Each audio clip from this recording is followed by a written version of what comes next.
All right, friends, we are in the presence today of our very own Lori Konkler. Lori is the powerhouse business success coach behind the Xennial Traveler Company. Back in 2016, she ditched her 9-to-5 corporate as a director of sales and marketing to seek out a new life of freedom, working on her time, at her pace, on her terms, from anywhere in the world. Now, through her elite coaching program, she helps entrepreneurs all over the globe successfully do exactly what she did: quickly launch, scale, and optimize their remote-based businesses to 10K months. Lori is also the author of the book Cash Flow Blueprint, which will be released later this month. When she isn't coaching, Lori likes to spend time with her husband, Ben, of course, going on exciting adventures to places like the Virgin Islands, New Zealand, and Mexico. She says, stop living life on other people's terms and start living in your happy place. I love that.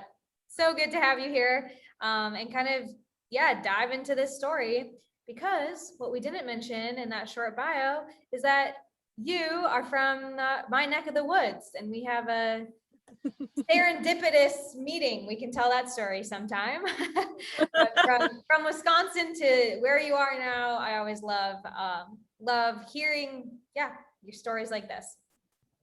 Awesome. Well, hello, my name is Lori. And, I guess if anybody truly or if there's anyone who truly understands the meaning of the words plot twist, it's definitely me. About 6.5 years ago, well, 5.5, I don't know, 5 or 6 years ago, after a short travel stint, for a much needed month-long vacation, my husband and I realized that we were really unhappy in our 9-to-5 corporate lives. And we were in Wisconsin at that time. It was winter. It was like 20 below zero. It was miserable. You obviously understand that, Hanna.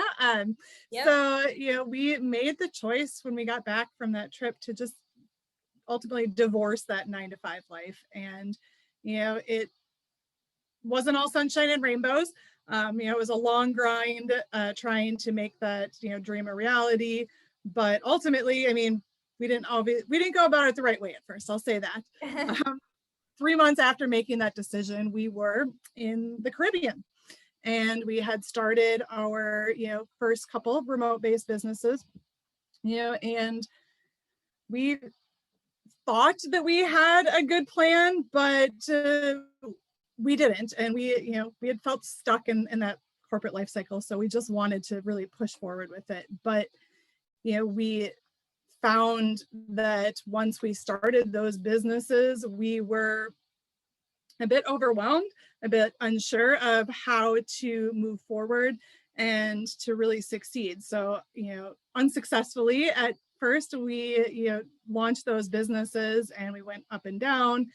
And we ended up finding ourselves kind of, outmatched with our bills. The bills were more than what we were bringing in with our businesses, and we had to kind of go back to some 9-to-5 stints there for a while. But we definitely kept our goal ahead of us at all times. And after over 1.5 years of on and off jobs, tears, traveling back and forth to the States, and, making a lot of mistakes, the light bulb sort of went off. And, I found a model that really began to work. And I got help to make that happen.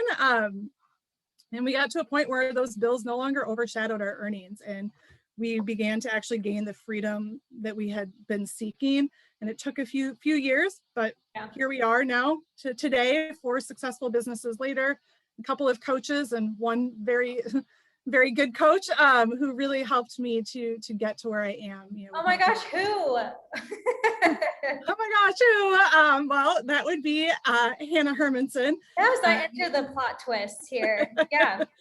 So, that it really just working with an effective coach made just the biggest difference in my life and in my business, and allowed me to move forward at, warp speed, and to kind of skip a lot of those mistakes that I had previously made, so that I can go forward and help other people do the same. Well, there's so much honesty in that, right? Like, it always does start with that decision. Like, we're divorcing the life that we're flying back to. Great. Right. And then no matter how smart you are, or how much you've done before, or like how excited you are, the best laid plans are just the starting point to get you in action, to move forward. Right. And like, as entrepreneurs, there's no telling exactly how it's going to unfold or when it's going to happen. But I think that's really honest to say, yeah, it took ups and downs, and we took on other things that, we didn't just rely on these businesses to be everything overnight. And I talk to a lot of people who are like starting their business, and they'll be like, I don't know, things are getting tight, like you said, with bills or something, we've invested, or, we've had whatever happens that makes money tight. And this question of, do I take on another role? Do I do some other projects? Am I like selling out? Am I not an entrepreneur? If I said I left the 9 to 5, but now I am kind of working for someone else again. And there's always a couple of things I ask people, like, number one, what's your mindset around this? Are you looking at this like, well, back to the cubicle life, it didn't work? Or are you looking at this as like a means to an end? Like, sometimes you just go, yeah, does that resonate? Yes, so much. And I don't usually listen to him, but a friend sent me this very Gary Vaynerchuk clip this week. So this is very timely. And Gary had listened to a bunch of college students tell him about their business idea. And they were all innovative, entrepreneurial, young, excited kids. And Gary listened to everyone. And then he said, you know whose business I'm the most excited about? It's not the one that you all cheered for. It's not the one that's the newest thing. It's not even the one that solves the biggest problem. It's the one where the guy said, I just took on 2 additional jobs to fund the first phase of this. Gary is like out here saying, like, he's always cheering you on, just like, go for it, go all in. But you guys, going all in does not mean that you just like blow up all of your poker chips, right? Yeah, that's so true. So true.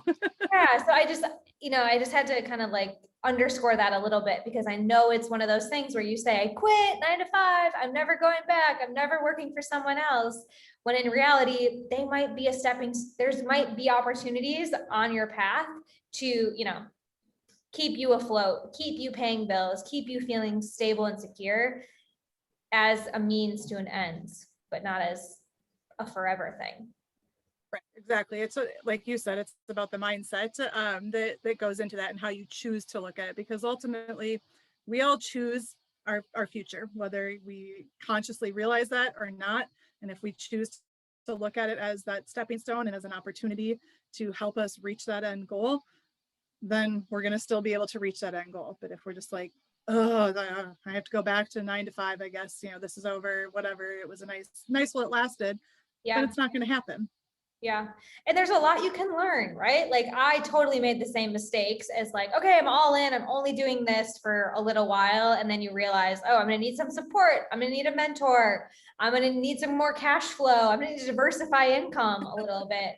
And there's a lot you can learn. So like, Lori, I know you took things that you knew you could do, right? Like sales, marketing, organization, and you connected with a lot of people. You learned a lot of new skills about marketing and like the digital world.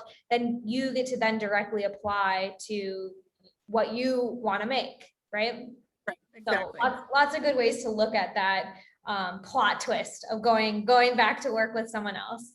And so I want to focus today, we kind of hinted that I've helped you formulate your online coaching business as one of the things that you run.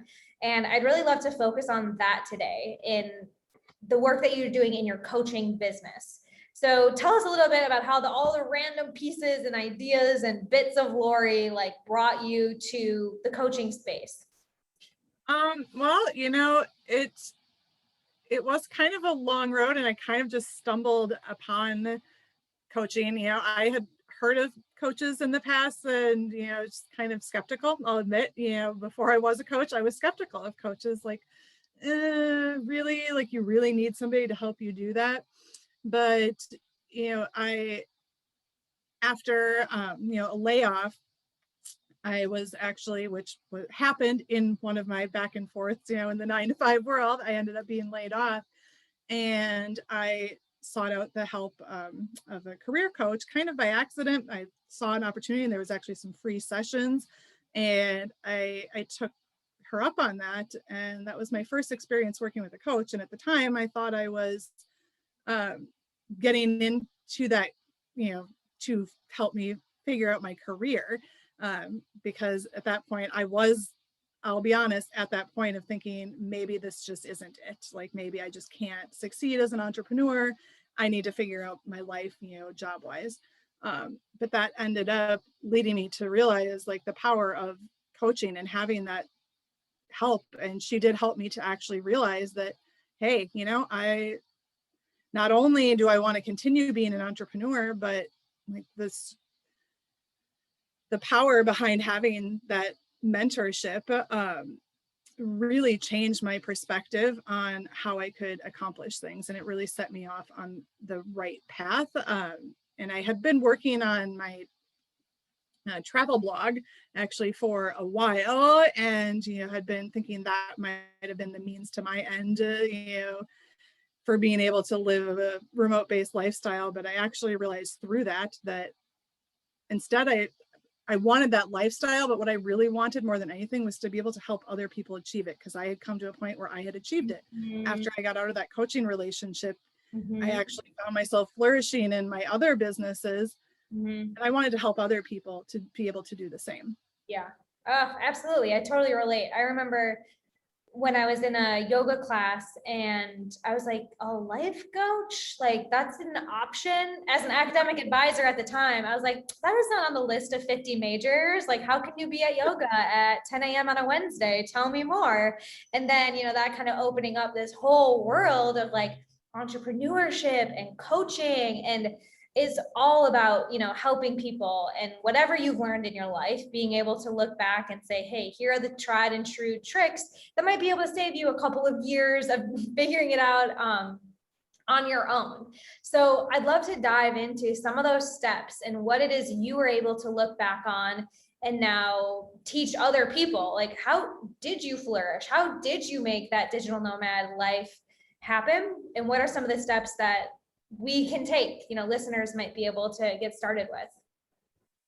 Well, I guess first step one really is recognizing that desire to do something different with your life, because I think a lot of people kind of go about their life just thinking that, you have to, especially here in the US, that you have to live a certain way.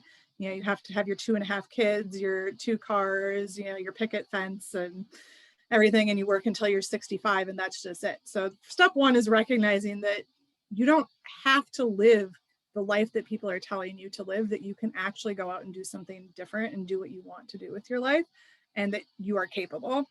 So I guess, I like to say that's step one, is having that, realization.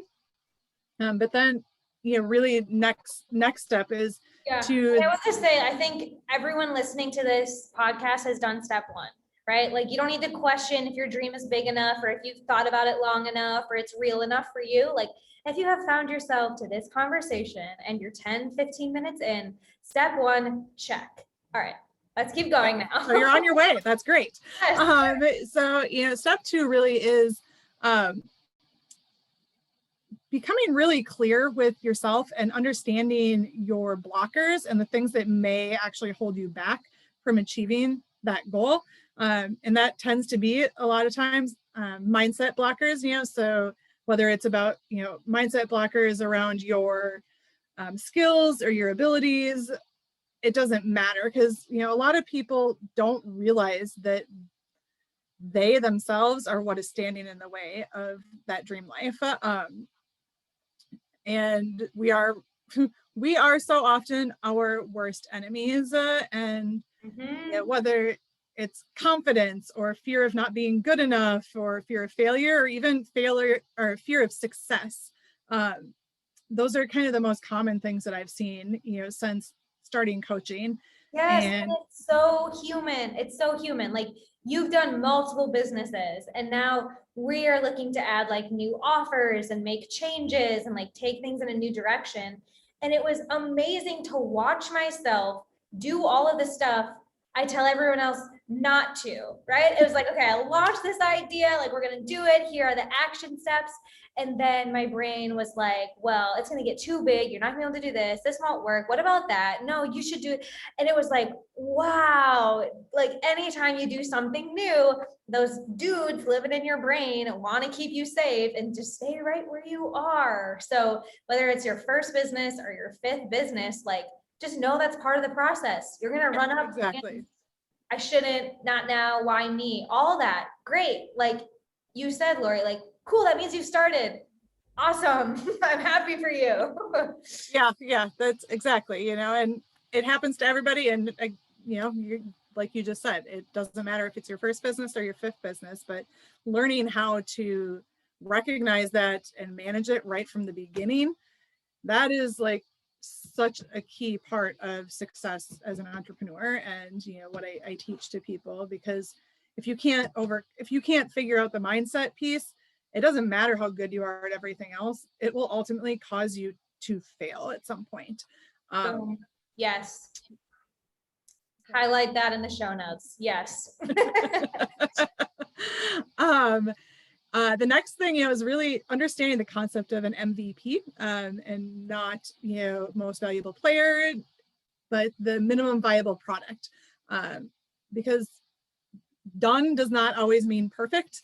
And I think as entrepreneurs, a lot of us find ourselves as perfectionists a bit, and we think I can't release this until it's perfect. I can't do that until it's perfect.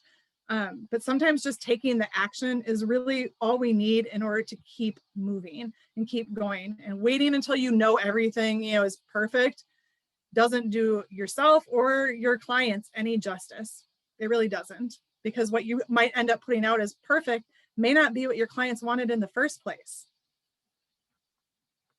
How many courses are in your closet of like things that you, and I'm talking like myself personally, right? Like I'm gonna do this training, I'm gonna do this thing, everyone's gonna want it, like, and then they don't, right? Like I have this whole graveyard of landing pages and boot camps and all these things I made because I wanted them. I wanted to do it, but no one else wanted it, right? And that's where like that viable offer, which I typically recommend starting with one-on-one coaching, right? Like show up for one person, be one day ahead of them, show up to your coaching calls every week and follow the path. Because if you're a true coach, you have a ton of tools and you can trust yourself. Like, I will present this tool at the right time for this right person.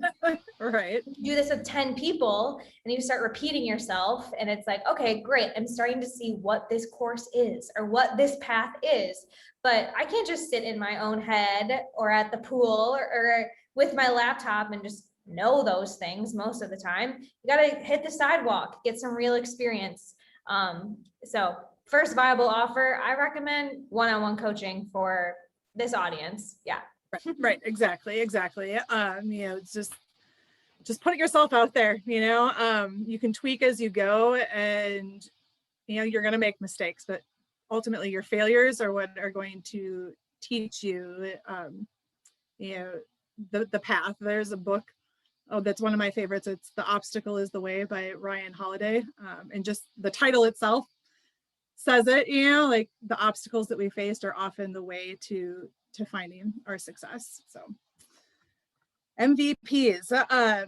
So, and kind of around all of what I just said, really something too that I see a lot of people missing, and that I would say is one of the top 5 steps that you need in order to start your business and to leave your 9-to-5, is to set measurable goals.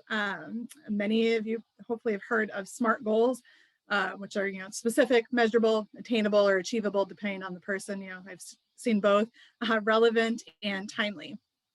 And, this is something that I work with people to do, but you should really be looking at, okay, fine, your 5-year plan, but then your 1-year plan, but then take those goals and then actually chunk them down into bite-sized achievable pieces that are, quarterly, monthly, weekly, and even daily, so that your steps and it doesn't become so overwhelming, because that is another thing, another blocker, overwhelm, that I think gets so many of us. And again, it's whether you're year 1 or year 5 or, you know, your millionth business, you always are going to kind of face a little bit of overwhelm when you're launching a new thing. So being able to break things down in that way has helped so many people, and I know helped me when I was starting out to be able to do that. Well, and I remember that. I remember being like, okay, this is going to sound crazy, but we need to start tracking your data. And like, yes, absolutely. Like spreadsheets, like let's break it down. You were so ahead of the curve when it was like, you know, we can't just like, you know, make sales calls and like ask people and just like throw a bunch of spaghetti on the wall and just like then hope that we guess what worked.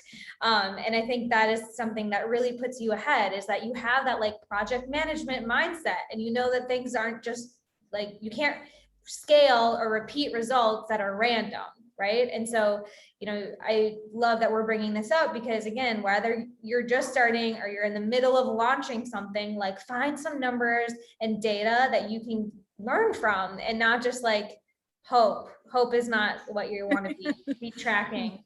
You need it, sure. Yes. That's something so many people miss when they're just like, I'm just going to take action and make it happen.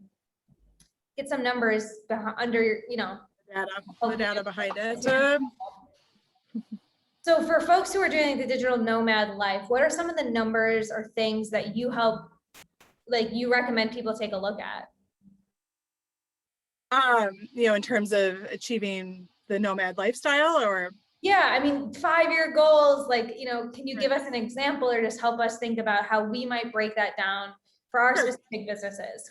Yeah, definitely. So, you know, for instance, you know, let's say, you know, you want to become a digital nomads, and I mean, okay, hopefully you'll be able to reach that goal in less than 5 years.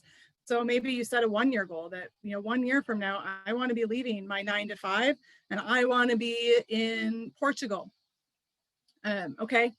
So take that and you break that down even further to, you know, those quarterly goals. What do you need in the next 3 months? What do you need to do in order to be on track to actually be in Portugal 1 year from now with your business?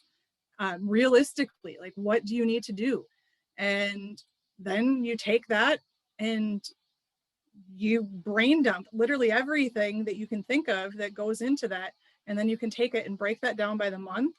And then you know, you would have people actually then take that into the smaller, more like weekly and daily actions to set a plan of action for yourself and to set measurable milestones throughout that process to actually be able to achieve those things. Because really anybody can become a digital nomad these days. It's just about having a clear vision of what it is that you're trying to achieve, and then doing the work to figure out what steps that you need to actually achieve it. And, you know, I'm all about the law of attraction, but you do have to put in work still. It doesn't mean that you just put the vibes out to the universe and then all of a sudden you're going to be in Portugal without doing any work. That's not how it works. You have to do the work. Yes. And the law of attraction gets engaged by action and by vision, right? I just like, you're speaking my language so clearly right now, because we set these intentions, right? Like we make an action plan to just get us into action, right? Like you said, the overwhelm of like, oh my God, I have to be in Portugal in a year. Like, do I start with packing my bags? Do I need an LLC? Like you just become like paralyzed by the overwhelm of what that actually means. So for me, what this has looked like, I mean, we've done this multiple times because our vision changes. When we lived in California, we had one set of needs and numbers that we needed to pay our bills and do what we wanted to do with life. And then moving to Mexico, it's like, whoa, we can reevaluate, you know, what it's going to mean to save for a house in Mexico as opposed to California, and what we need to do to get there. But I wouldn't have been able to like make this plan 5 years ago. Okay. So it's that like, set the intention, take the actions, but we set these big goals, we set these metrics so we can figure out if that's the right thing or not. And if we're on the right, you know, if we're measuring the right things, we're going towards the right things. It's this quote that, you know, we set goals, not to get there, but to figure out who we need to become on the way. I love that. Yes. And I think that's true of like breaking down numbers too. Like, it's not to like, you have to hit it that month. It's like, let's figure out what we need to do to make that real. So true. All of what you said there, just spot on. And I think that, again, it seems so unrealistic to so many people, I think, and they do get overwhelmed with, and stepping back here, I see so many people when, I am talking to them, before they enter into a coaching relationship, and, I ask them how things are going in their business, like, oh, well, it's going well. And I, just ordered my business cards and I'm creating my logo, and it's like, okay, but, what are you doing to actually like make this a reality? Because your logo isn't going to bring you clients, and it's not going to put you on a beach, in Portugal with Mai Tai in your hand. It's just not. You're gonna have to do more than that. And that,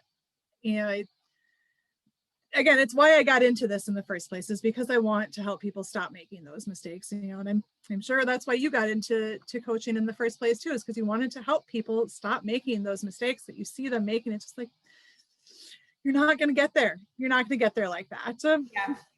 Wow. So amazing, right? Like you start with that vision that like, there's something inside of me. I want to do something new, different. And the laptop tap lifestyle like looks pretty good. I might want to be set on that path. And then you start to really understand like what it is that you can create, what do you actually have that's a viable marketing, what MVP you called it, right? Yep. Absolutely. And then you got to break it down. Like you said, you've got the vision, law of attractions on your side, but what are those concrete actions and metrics that you can be taking ownership of to keep that momentum, right? You're on the path, you have some clarity, you have some direction, but it's that breakdown of numbers, I think, that really helps us stay the course. And sometimes that means taking on things you didn't expect or changing the route a little bit, as travelers know. Definitely.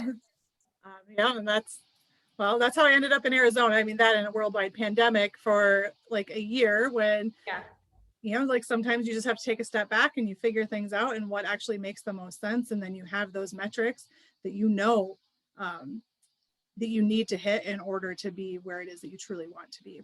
Yeah. And you've kind of hinted at this a few times throughout our conversation here, but I just want to get it like direct from you. What do you feel personally is the biggest benefit of having a coach? Well, honestly, it's just having that accountability, I think, is the biggest thing. And it doesn't matter if it's me, if it's Hanna, or if it's anyone else, really. It's just getting a coach. It's like having a paid mentor, boss, friend, partner, all in one. And it's just, it's life changing, because that person has gone through what you've been through, what you're going through, and what you are going to go through if you don't hire them. And they have made those mistakes that you're trying to avoid. So, and what I do see a lot of people say is like, I can't afford it, which just like kind of breaks my heart, because I want to just like shake them and be like, you can. I thought that, first it too, that when I first thought about making that type of an investment, but you're making an investment in yourself and in your future. And, if you hire a coach, oftentimes you can actually you can make that investment before you're done with that program. You can make that back just as a result of working with somebody that can help get you there faster, and having that accountability, and somebody that's actually like pushing you to achieve your goals and pushing you out of your comfort zone and giving you the tools that you need to achieve things. And I do think that it's great to be able to find somebody that, you connect with. Of course, you don't have to have, that connection that we necessarily had where, we're both from Wisconsin, like towns apart, and we literally worked on the same campus, like buildings apart, like it's not everybody's gonna have that level of connection, but having someone that, when they speak, it really resonates with you, because you're going to be able to go into that relationship knowing that you can really count on that person, and that they get you, and that they are going to help you and hold you accountable for really achieving your goals and your dreams. So, wow. Yeah. Here. I totally,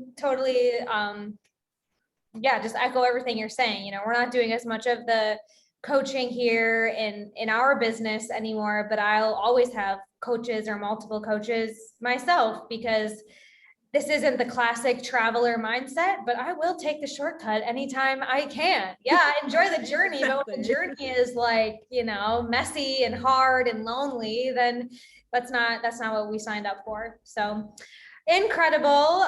So many great takeaways and action steps that folks can start taking to really make their dream life their real life and escape the 9 to 5 to live that remote life.